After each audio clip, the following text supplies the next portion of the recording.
Right now, tens of thousands of migrants are making their way to the U.S. border. Law enforcement is preparing for yet another surge just days after the Biden administration says it's stopping border wall construction.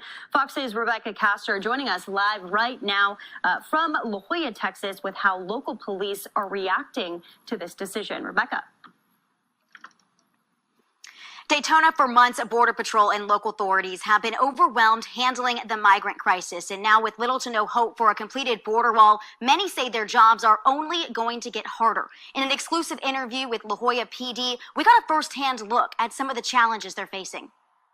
With what happened in Del Rio, it raises a concern to everyone. It's already happened here, where we had this mass influx of people, just nonstop lines of people coming through. Sergeant Joel Villarreal with the La Jolla Police Department patrols the border nightly, looking for immigrants who are supposed to turn themselves into Border Patrol. I'm here because in my country there's too much delinquency and they're killing too many women. During our ride-along Monday night, we met this group of immigrants from Honduras, including 5 children and 2 pregnant women. One needed a doctor immediately. This would be the typical kind of group that they want to surrender because they want to get the assistance that they can from being in the United States. Villarreal says the majority of immigrants right now do surrender, but he's worried that will change. He sees an incomplete border wall as an invitation to runners. We have groups that are not wanting to turn themselves in. Those are the ones that are probably involved with criminal element or anything, It makes it difficult for us because we have to go after these people now. Many in this group of immigrants have been traveling for nearly 2 months. They're relieved when they see Sergeant Villarreal. They're given waters and driven to safety where they can begin the process of applying for asylum. But with miles of gaps still in the wall, this group is fortunate police found them. That wall helps them as much as it helps us. It's to funnel these groups into specific locations when we can access them faster. La Jolla police say they're also worried about more criminals getting into the United States. Just days ago, they arrested 2 members of the cartel who were escaping into the country after a battle with the Mexican Marines. Daytona, back to you. Yeah, Rebecca, are we hearing anything from the Biden administration about this, the possibility of them picking back up construction of the border wall? Right now, they're saying that they're really going to focus on doing security in other more environmentally friendly ways, but they haven't been too clear on what that looks like. All right, Fox's Rebecca Castor with that exclusive ride-along with the La Jolla Police Department. Thank you so much. We'll talk to you soon. You're going to see other lawsuits coming from us to try to force the administration to do the right thing, which is merely protect our citizens. Texas Attorney General Ken Paxton threatening to slap the Biden administration with another lawsuit. First at 5, Paxton was in Del Rio today talking to local leaders and landowners about the surge in migrants and the impact on their communities. Vanessa Croy with the KENS 5 border team explains why the AG says President Biden is ignoring federal law. Bailout, we're having 3 to 4 bailouts. It's not hard to hear the frustration in the voice of Uvalde Mayor Don McLaughlin. Every day where we spend most of our time chasing immigrants through our town. He says the surge in migrants has created havoc in his rural town, about 70 miles from the border. In the summer, we were having 4 to 5 high-speed chases a day, anywhere from 100 to 135 miles an hour. And he says they're seeing bailouts near schools and hundreds of migrants stowing away on trains. And this goes on every day, 7 days a week in Uvalde. But no one knows better how the crisis at the border can impact a small community. What we witnessed here 3-4 weeks ago, nothing like that has ever been seen. After DPS reported a record number of 17,000 migrants gathered under the International Bridge in Del Rio, Valverde County Sheriff Joe Frank Martinez has a warning for other counties along the southwest border. I hope that what we experience here, nobody else does, but I can guarantee you that it's coming, and some of the community will be faced with what we experienced here 3-4 weeks ago.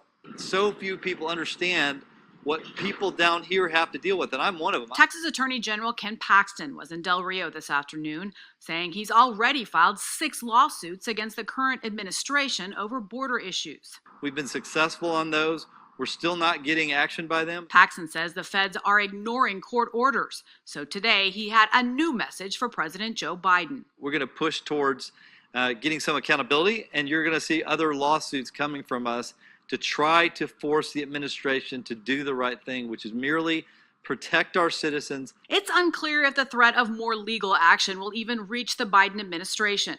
But Paxton says while they wait for a response, the only people benefiting right now are the cartels, and they are benefiting in a big way. And we're not going to put up with it in Texas. With the KENS 5 border team, I'm Vanessa Croy. Meanwhile, we've been showing you the heart-wrenching video of the devastating impacts of the border crisis. Here's an example. You got a 7-year-old migrant girl going down a wall, and then you'll see her abandoned by a smuggler. Now, they taped this, they watched this, but they were afraid of jarring and scaring the guy, and he was going to drop the girl. So they actually let him do this and then grabbed her. How did he get back up? With the same rope? Could have been a second person. Yeah, good question. Another migrant. All right, so this has border agents arrest 24 migrants they believed used bolt cutters, they found it on their persons, to break into train cars and to travel deeper into the United States. Meanwhile, Texas state troopers are giving Fox and Friends Enterprise reporter Lawrence Jones an inside look at what they're up against. That right there. In an exclusive ride along the Del Rio border in a chopper as we look at some of this. And that's where Lawrence, where it is still not quite sunup, joins us from Del Rio. Hey, Lawrence. Hey, good morning, family. Let me give you guys some context. The Biden administration, one of their tactics is every time there's a crisis, they deny that there's a crisis there. And the border is no different. So we're here in the train yards. A lot of the illegals tend to use these trains to get inside of the country. And now the Texas Department of Public Safety Special Operations Unit, they're going on the offense. They're checking these carts to see where they're at, and you'll see them running. Yesterday, I had the opportunity to go on a ride along with the air unit because the Border Patrol did not have that unit. They asked for our assistance. Look at some of this video that we were able to see. Illegals clearly running in the country, gotaways, and we were able to direct some of the Texas Department of Public Safety folks as well as Border Patrol there to capture those folks. They'll be processed as well. But again, this goes to show you that the drugs are still flowing into the country. You have the human trafficking flowing in the country, and the Biden administration is doing nothing about it. The president still has not visited the border as president or even as a senator, as a vice president. Kamala Harris is still nowhere to be found, and the Texas folks have to brunt this cost to protect their citizens here. Costing billions of dollars. Didn't they ask for additional federal money a few weeks ago or a week and a half ago, and the White House denied them? Yep.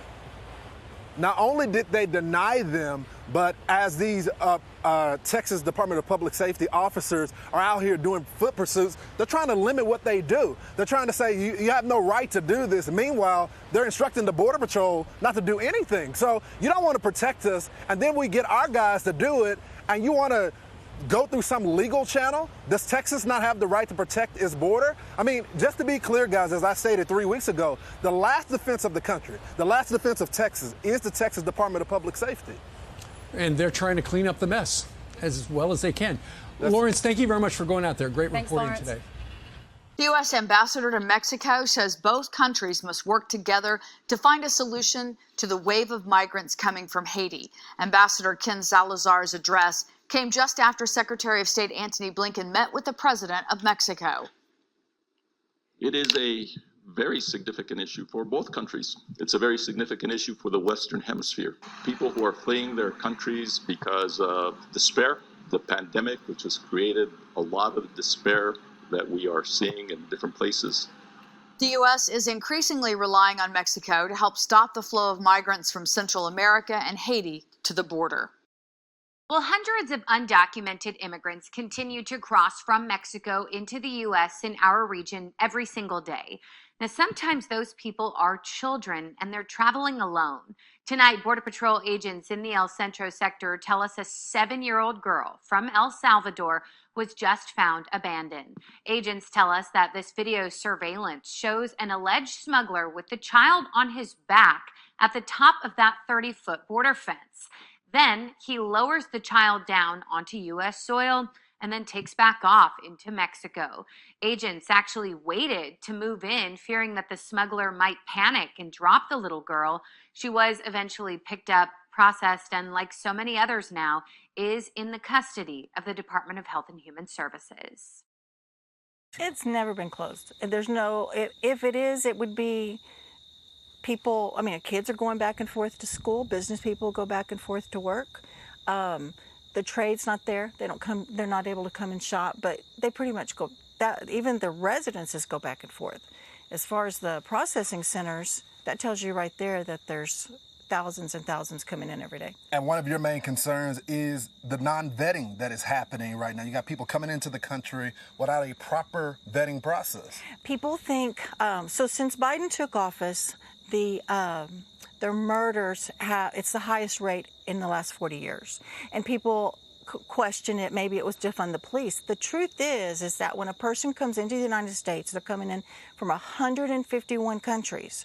Unless they committed a crime prior to them coming through the processing, they are not in the United States criminal database. So it does not matter if they're murderers, sex predators, cartel, it doesn't matter if they're not in our database.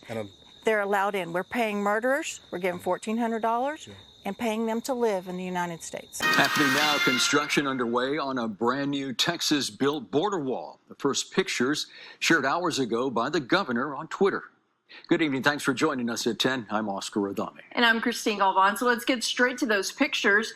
You can see workers right there gathered around heavy machinery. Past reports indicate the wall is going up in Eagle Pass. The governor signing off on a bill to spend nearly $2 billion in state funding on border security just last month. Meanwhile, here in the Valley, border wall construction has come to a stop at the federal level on orders of the president. Yeah, millions of dollars worth of building supplies already paid for with your tax dollars, now sitting unused, and some of it still at construction sites. Channel 5's Santiago Caicedo takes a look into it. We're standing on top of one of the levees we've been following up on since May, and according to one engineer, those metal poles you see on top of the levee, well, he says they're not necessary. That's why some are asking, is the federal government rebuilding levees, or are they building more border wall? Behind Lock and Key, these metal panels at a commercial lot in Farr on Old 83 and North Veterans are similar to those used on some border wall projects. In December, we showed them to you after we received complaints from neighbors on the dust they were carrying into nearby homes.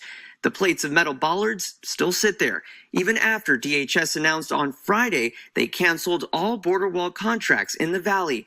Meanwhile, levees are being reconstructed under President Biden, but metal bollards are being used. For example, in New Orleans, when you get in close to the city, instead of making the levees higher, what they do is they build walls up on top of the existing levees. However, in the Valley, many levees aren't near the Rio Grande's edge, which puts into question why metal poles are needed on top of them. That's not typical for a flood wall on top of a levee to have something up on top of the flood wall itself like that. Construction equipment is still seen moving along at the levee construction sites south of Mission. We've reached out to the Department of Homeland Security and the U.S. Army Corps of Engineers with questions on all these projects, but we still haven't received a response. As soon as we do, we'll let you know. In Madero, Santiago Caicedo, Channel 5 News.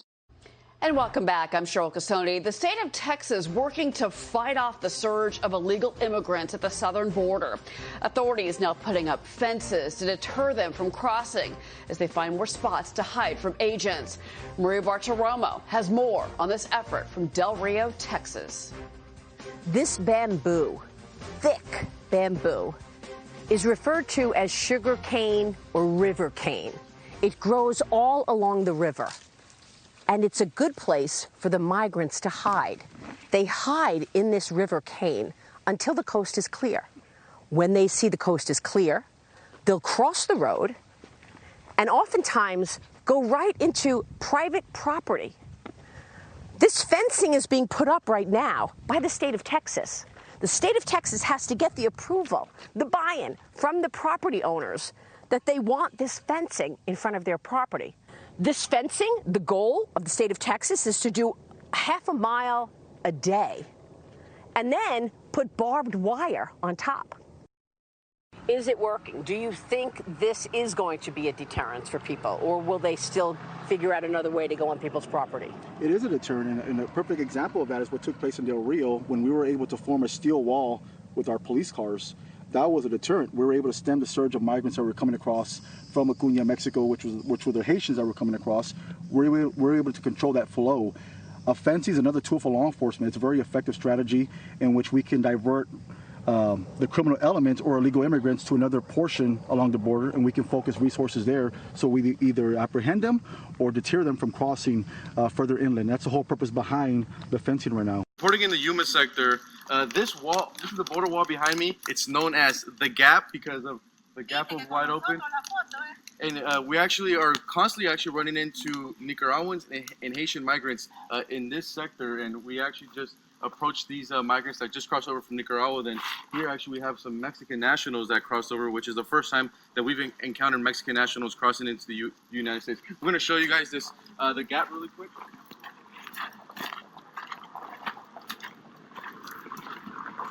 So here the migrants are now waiting for Border Patrol to begin the processing. They do tell us that they have family in the United States, and this is the Gap here.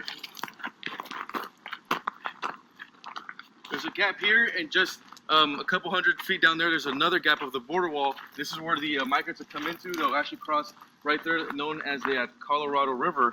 And it seems like right now the Mexican officials are not enforcing that area as these migrants constantly continue to come. We also saw another group of about 30 Nicaraguans cross in the morning. And this is this location has just been also founded by the new Haitian migration that we're seeing move now to the southern border. So we'll keep you guys updated here from the Yuma Sector. Now, muchos de los migrantes me dicen que ellos quieren venir ahorita a los Estados Unidos porque ya es más fácil con el presidente. Por la nueva ley del presidente Biden. Ajá. Uno, pues que no desune las familias. Y segundo, que no lo tiene uno tanto tiempo cuando antes era como eran meses, ¿no? Entonces ahora ya como que pasan más rápido, ¿no? Para no estar ahí en los asilos esperando, ¿no? ¿Tienen como un mensaje por el nuevo presidente de Estados Unidos, Biden? Sí. ¿Qué es el mensaje? Lo quiero llevar. El mensaje que obviamente pues me alegra de que ha cambiado mucho la política de migración, porque le da oportunidad a nueva gente de crecer, de estudiar, de poder saber quién es la vida, porque eso es lo que buscamos. Y que no separa las familias. Buscamos vivir como gente humana bien, o sea, porque la pasa uno súper mal. Y cuando estaba aquí el presidente Trump, ¿no quieren venir cuando él estaba presidente? No quisimos ni siquiera intentarlo. ¿Oh, no? Ni pensarlo. ¿Y por qué es eso? Porque pues, por la rigidez que había aquí en la forma migratoria. La policía, o sea, todo. Es más fácil como venir ahorita con el presidente de Estados Unidos, con Biden. ¿Cómo es más fácil venir ahorita o con el Trump? ¿Qué piensan? ¿Con Biden? Sí. ¿Por qué? Porque está dando como que más oportunidad de inmigración. Y no es tan egoísta como el presidente Donald Trump, porque es demasiado mal y es muy racista. Y estamos en una sociedad que deberíamos de apoyarnos y no que nos critiquen. Sí, porque todos somos iguales. These people are not coming because one day they woke up in the morning and said, I think I'll migrate to the United States and maybe I'll make some more money there. These are people, the number one group are Hondurans, the number two group now are Haitians, that are coming out of dire situations. That's also why we see people returning despite the hardships on the immigration trail, and it's because it's even more dangerous where they come from. So we've developed a foreign policy in the United States. In Haiti, for example, it's the United States that has propped up illegal governments in Haiti that have caused the political violence that many people are fleeing from now. Not to mention the fact that the poor country has been buffeted by hurricanes, by earthquakes, and by all sorts of economic disadvantages. These people have a right to be heard in terms of their need to find a safe place to live. And the same is true of Honduras. The United States government has supported Juan Orlando Hernandez, who has repressed his own people. We talk to these people every day as they come up through Mexico. We know their stories, and this was not a whim. They're fleeing very real and dangerous situations. That's a nice philosophical statement, but it's inconsistent with our law, with all due respect. The fact that you live in dangerous conditions, in undesirable conditions, and bad human conditions is not a basis for political asylum. It just isn't.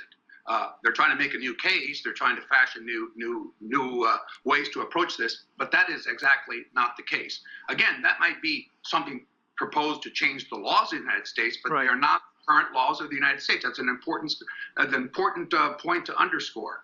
I don't believe for one moment that the law as existed today, as a lawyer, I can tell you that contemplates economic woes or bringing in Haitians that have been living for 10 or 12 years in Chile and Argentina and now cannot find jobs. Joining us now, former U.S. Border Patrol Chief and Deputy Commissioner and former acting ICE Director, Ronald Vitiello. Ron, good to see you again this morning. Always a pleasure to have you. Just watching Maria's coverage from the border, what do you make of what she was talking about? Well, good morning, Dagan. The border is a risky and dangerous place, and when we encourage the kind of flow that we're seeing now, July, August, and they're talking about, you know, hundreds of thousands more for September, it's a difficult place. And I appreciate the efforts of states like Texas who are taking this problem on directly. That's why when I was in the Border Patrol, when I was in government still, we were advocating for infrastructure on the border. The wall, access to the border, like access roads, lights, sensors, and obviously more agents, right? You have to have agents in that what we call the last 50 yards to make those apprehensions, because a wall in and of itself, a fence in and of itself won't stop the problem. It is a tool, like the trooper said. It helps slow down traffic that's coming across the border, that's determined to cross the border, but it also economizes resources where we can spend our time in places where there isn't enough infrastructure, where the smugglers will choose to cross, and we can concentrate on those threats. No more wall. The Biden administration has stopped construction of any more wall. What else? They're actively encouraging people to come across this border.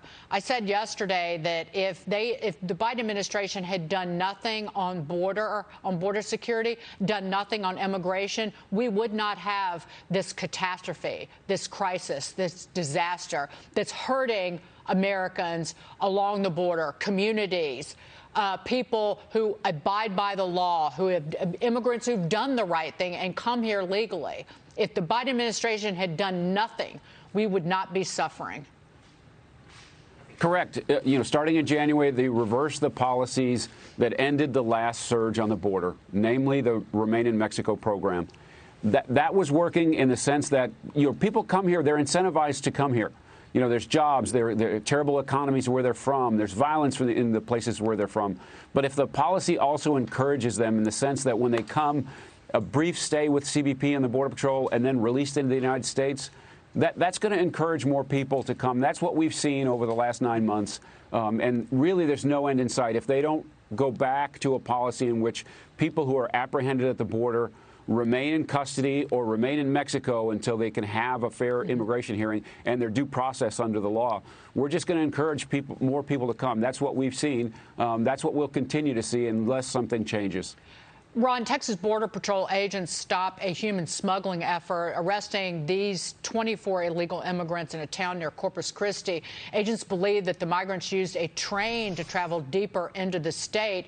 This is just a microcosm of the bigger problem, right, Ron?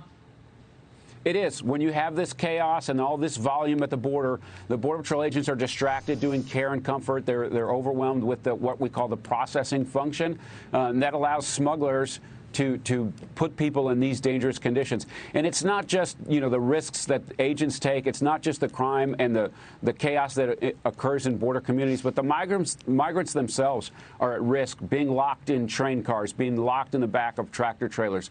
And so their lives are at risk each and every day. These smugglers have no regard for their lives and their safety in these transactions. And the Biden administration has no regard for the children being put in harm's way. I saw a video of another child being dropped over a wall by human traffickers. No regard for the tens of thousands of Americans who have died of drug overdoses, fentanyl poisonings, fentanyl that comes across our border. Joe Concha, jump in.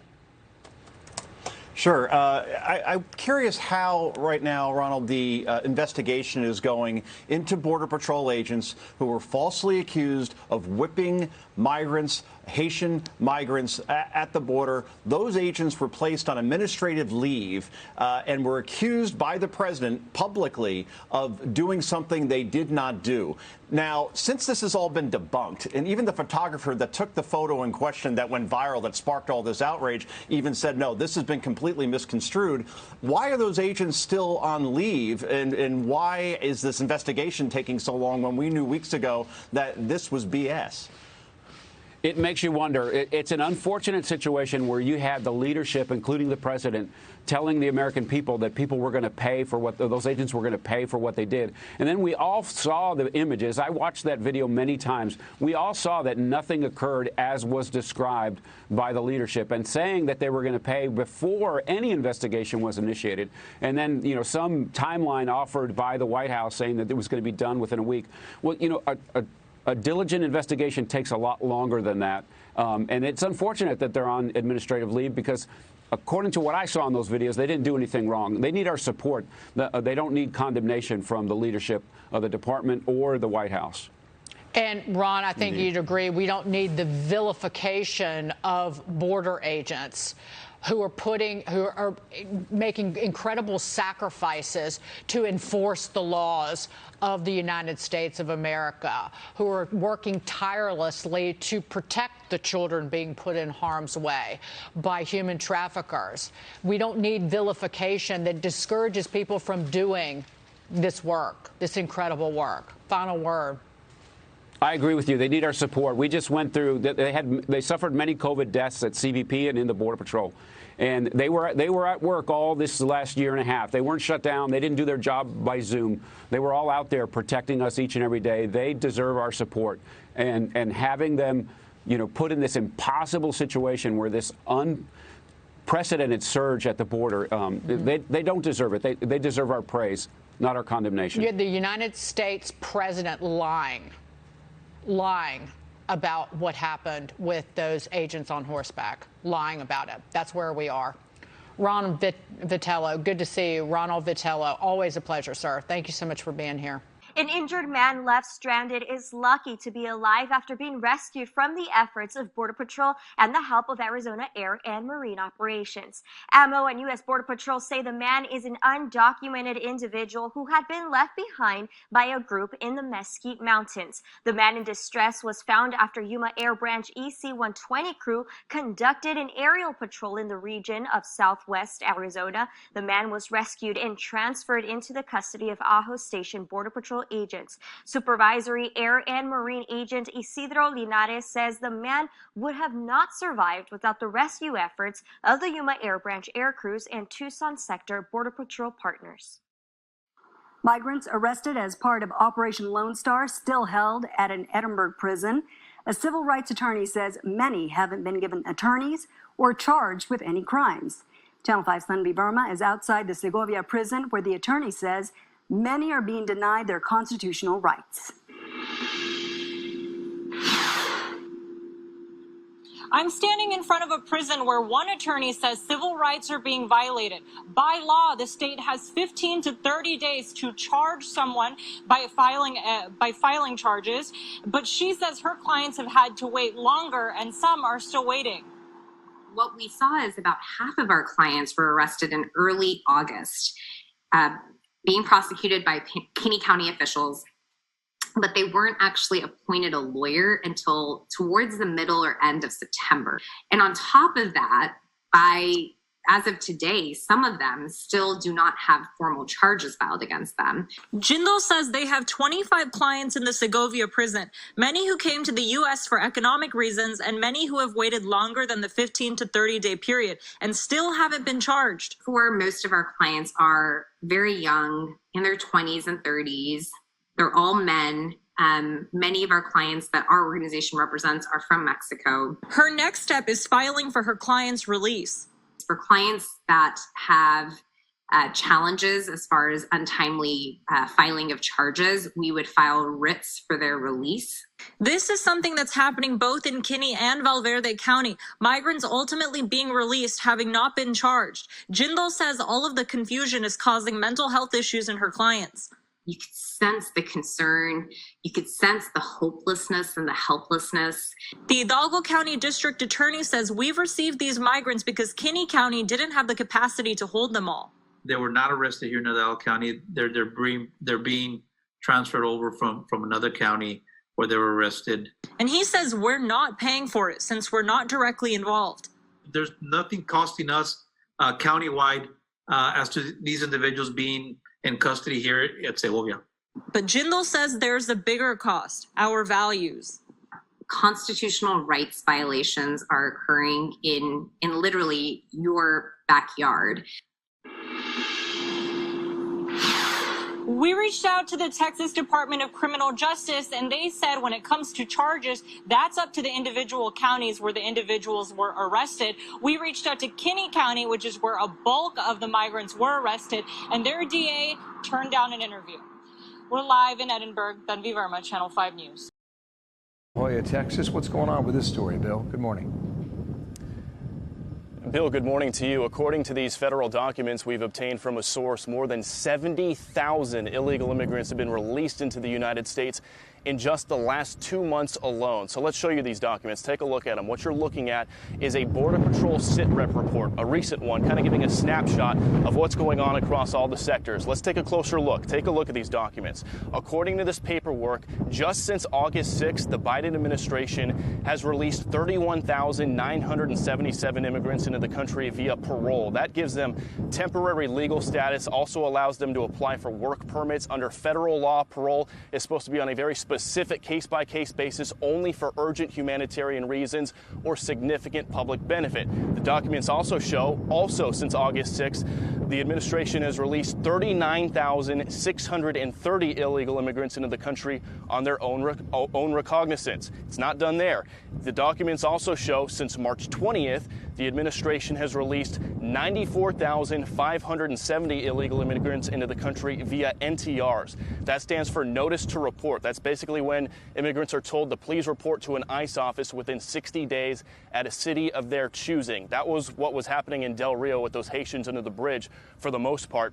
Speaking of Del Rio, the documents show on one single day, September 28th, just in Del Rio sector, 180 single adults were referred, 52 were accepted for detention, 128 single adults were released without any ATD. That stands for Alternatives to Detention, so they weren't given ankle monitors, tracking, anything like that.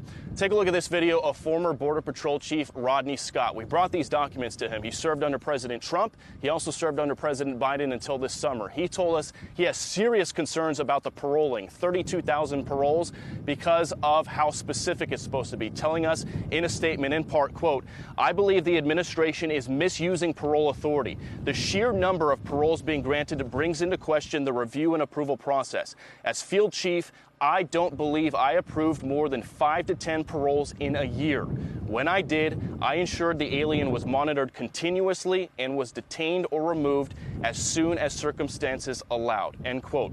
I reached out to DHS 2 days ago for their response to this. They declined to give a formal statement or a formal response, instead referring me to CBP. A CBP official did not deny any of these numbers, telling me in a statement in part, quote, "Statutory authorities for immigration, detention, prosecution, and removal are prioritized to address irregular migration. Paroling individuals from Border Patrol custody on a case-by-case basis and enrolling the heads of households of family units into ATD programs, as well as conditionary parole on reporting to ICE to be placed in removal proceedings, provides mechanisms to require family units released from CBP custody to report to ICE within a specified time." And back out here live to wrap it up, they never answered my question as to why more than 100 single adults on a single day were released into the country without any form of tracking them. We'll send it back to you. Thank you, Bill. Bill Malusian back at the border. you can divide it in every country in Latin America, and indeed many countries around the world. Each have their own issues as to why those migrants come. Then you have the Biden immigration policies that it inherited from the Trump administration, one of which causes recidivism. It's Title 42. It's basically because of the pandemic, anybody who crosses without permission, the United States can immediately repatriate without asking for asylum, without allowing them to ask for asylum. That one's caused recidivism. So when you talk about 200,000 people apprehended crossing, it's been 200,000 crossings, really. Some people cross over and over and over again. So that's on one side. And then there is a certain magnet effect of many migrants, especially in the Americas, that have heard that the Biden administration is not as harsh as the Trump administration. And that does encourage some to come. I don't think it's the principal cause. But then there are, as you said, climate situations, political conditions, economic conditions in different countries that really push people out and north. Okay, back with us now, former Deputy National Security Advisor, Katy McFarland. Hey, Katy, it's great to have you back on. Okay, Dallas Morning News, they did a poll. They found the president's approval rating among Hispanics in Texas plummeting to just 35%. Because of the border crisis. It plummeted in the Pew Research poll of Hispanics, 16 percentage points to 56%. So he's seeing that big Democrat voting bloc taking hits there, Hispanics. Yeah, I was actually in Texas about 2 weeks ago, and I was hearing an awful lot about this in the sense that, you know, we assume that the Biden administration is just incompetent, and so that's why they won't fix the border situation, why they keep an open border. The people I was talking to said, no, they know exactly what they're doing. They know that, particularly with the Hispanic vote, their economic plan, it just isn't working very well. In part because Hispanics are a lot of small businesses, either employees or small businesses are owned by Hispanics. It's the fastest growing segment of the small business group is Hispanics. And the Biden administration's taxation, regulation, mandates, and particularly inflation are really crushing small business. So that the reaction from the Hispanic voter is he doesn't like any of that. So what does the Biden administration do? Well, they're not going to change their policies. They're full-bore socialists. So what they're doing with an open border is they're taking the people who are coming across the border, they're relocating them in red states in the South with the idea that they will, within a certain period of time, grant them amnesty, citizenship and voting rights, and that's how they're going to win elections. They think all Hispanics are the same. They're making a huge mistake, and I think it's a calculated risk that they're taking, and I think they're going to fail because Hispanic voters are drifting away from the Democrats, and they're drifting towards pro-market, pro-business Republicans. Interesting, and the Independent Party is getting bigger. You know, let's watch Democrat Congressman Henry Cuellar of Texas on this. Watch this. In South Texas, and I've been in some of those counties just the last couple of days, have said, and you know, the people who have traveled with me, they know what they've heard. They want the border secured. Are there more? Yeah. There's a lot more coming into the United States. As long as they think that the border is open, they're going to continue coming. It becomes a magnet. That's the reality of it. And KT, to your point, it's Hispanic communities, majority down there at the border, dealing with this. Panama and Mexico say they warned the Biden White House a month ago, 60,000 migrants are coming in new caravans, and it's the Hispanic communities in an uproar, really upset about it. Your word on that. You know, look, all immigrants and migrants aren't the same. The Biden administration is treating them very differently. You know, for example, the Cuban, when the Cuban riots were happening and the demonstrations, the Biden administration said to the Cubans, don't you dare come to America. You come on boats, we're going to have the Coast Guard send you back to Cuba. That was just a few months ago. Yet on the other hand, they're talking about long-term solutions to the border crisis in Central America, which basically means there's no solution. They're encouraging one kind of immigrant and not another kind. Why? Because they think Cubans, if they come to America, come to Florida, swing state, they're going to vote Republican, and they think that the migrants that are coming across the southern border, they're going to reposition them in red states and let them vote Democrat. They think they own those voters, and that's the terrible part of it. They think they own people. I can't believe it's even that Machiavellian that they would think that way. We're going to stay on the story. Let's look at an inside look at what's going on in a migrant camp in Panama from Fox News' Griff Jenkins. And it's the horrors of the travel here. It is such a dangerous journey. It's a difficult idea for the media to grasp, but it is. People die on the way. Watch this. Junior, what was the journey like for you? It was really difficult, but we just had to deal with it. If you're looking at the way, the mountain, the water, the death, the dead body, so it was really horrible. All right, he said dead bodies, right? The drug cartels kill people on the way. Human smugglers kill people on the way. Women get assaulted and raped, and children get attacked on the way. Now, with drone footage, you see migrants crossing from Canada into the U.S. Your final word.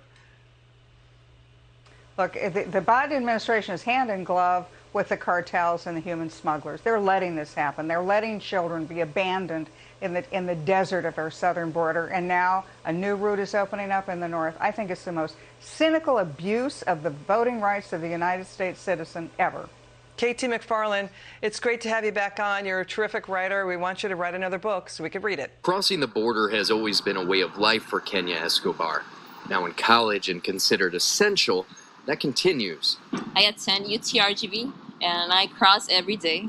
Every morning waiting 30 minutes at Gateway International Bridge to walk to class. A journey much easier before non-essential travel restrictions began 571 days ago. My mom would pick me up at school and then come back to Matamoros and then cross again. On October 21st, the Department of Homeland Security will decide whether to renew the COVID protocol restrictions or let them expire.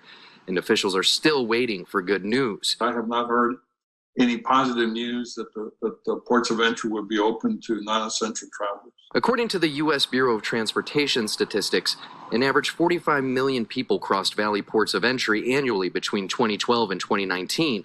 Last year, that number down 40%. And through 10 months this year, a 68% drop. And although they welcome the business, Hidalgo County Judge Richard Cortez says current events are a little concerning. Now, because of this influx of immigrants seeking asylum, I know that they're pretty thin. In the city of McAllen, adjustments were made to make up revenue and more due to the lack of visitors from across the border. But the city still did see an impact. No doubt about it.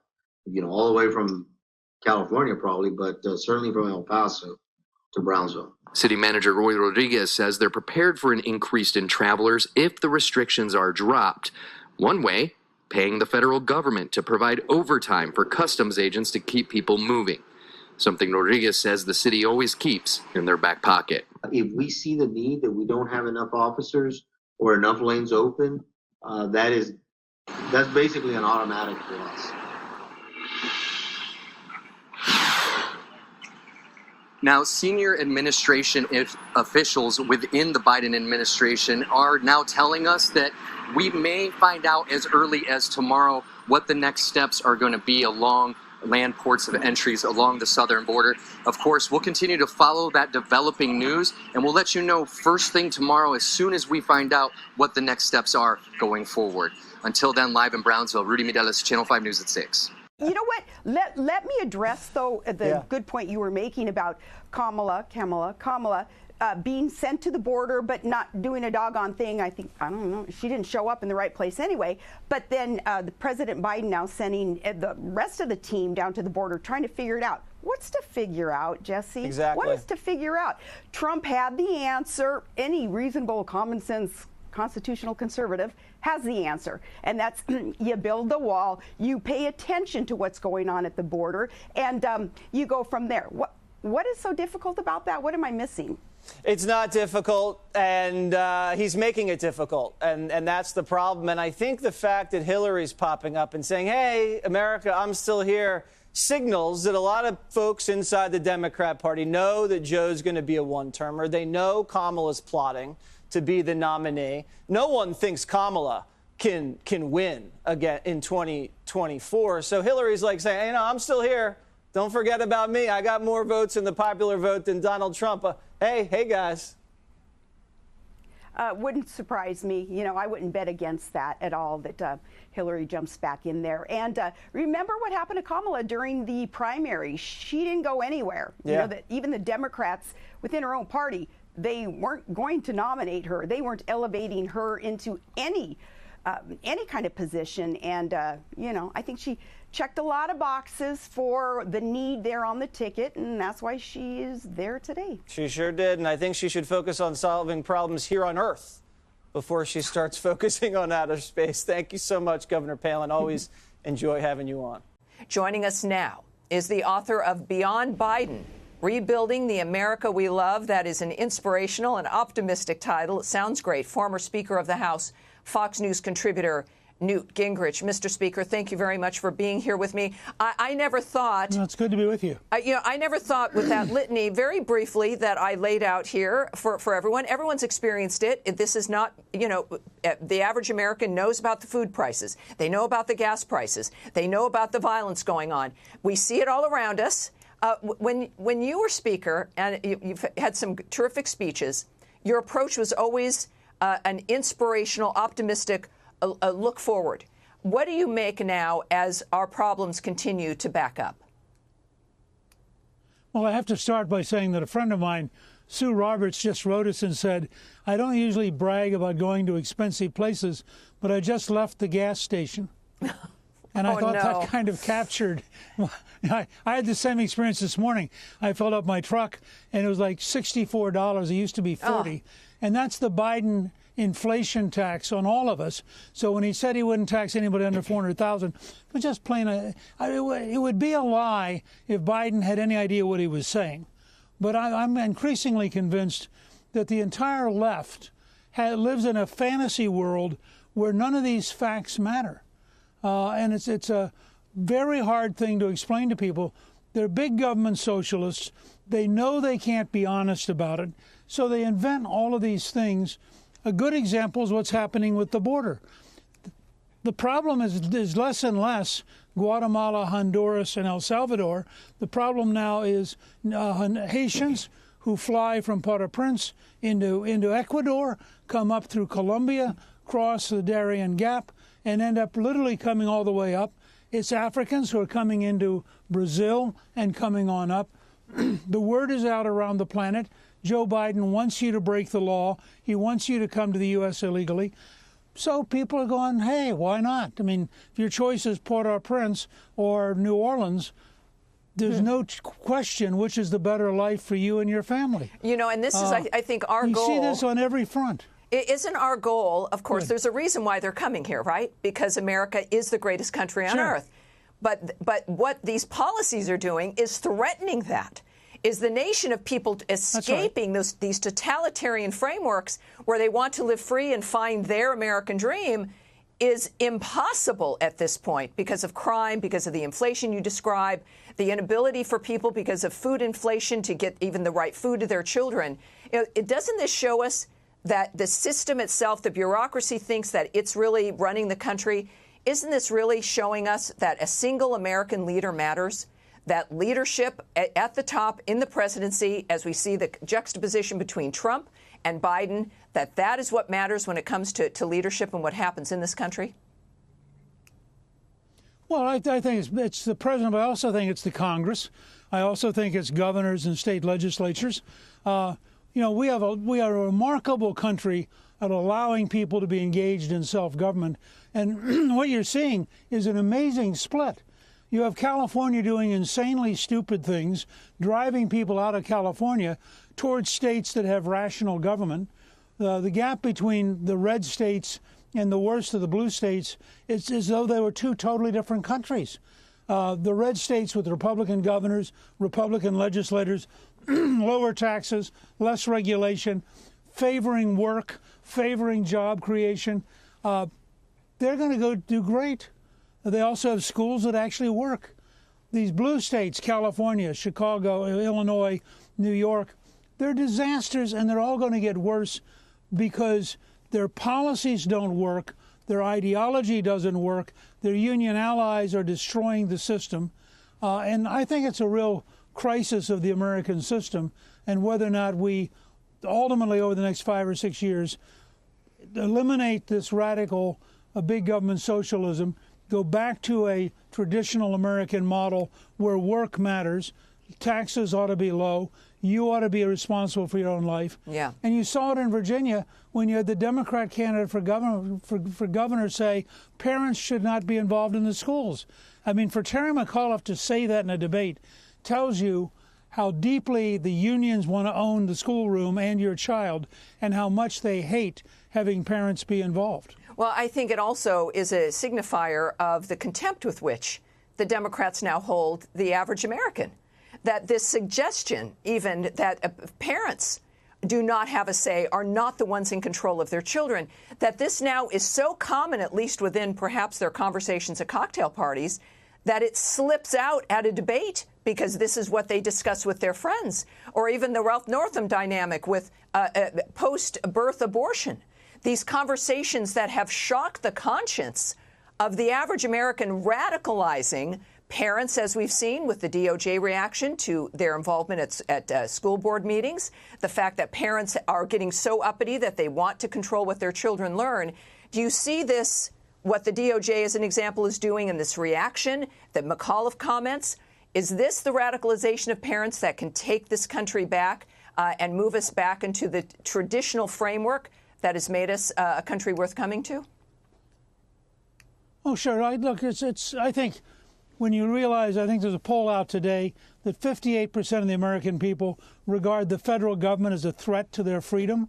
Oh. I mean, what you're beginning to move towards is a war between, I don't mean a physical war, but a cultural war between the bureaucracy, the academic world, and the news media, and the rest of us. And the truth is, there are more of us than there are of these big government socialist radicals who want to impose a very weird worldview and who are apparently prepared to fight the American people. I mean, in the long run, in a free society, maybe in China or in Russia or in Nazi Germany, you could use the power of the state and get away with it. In a free country, you can't.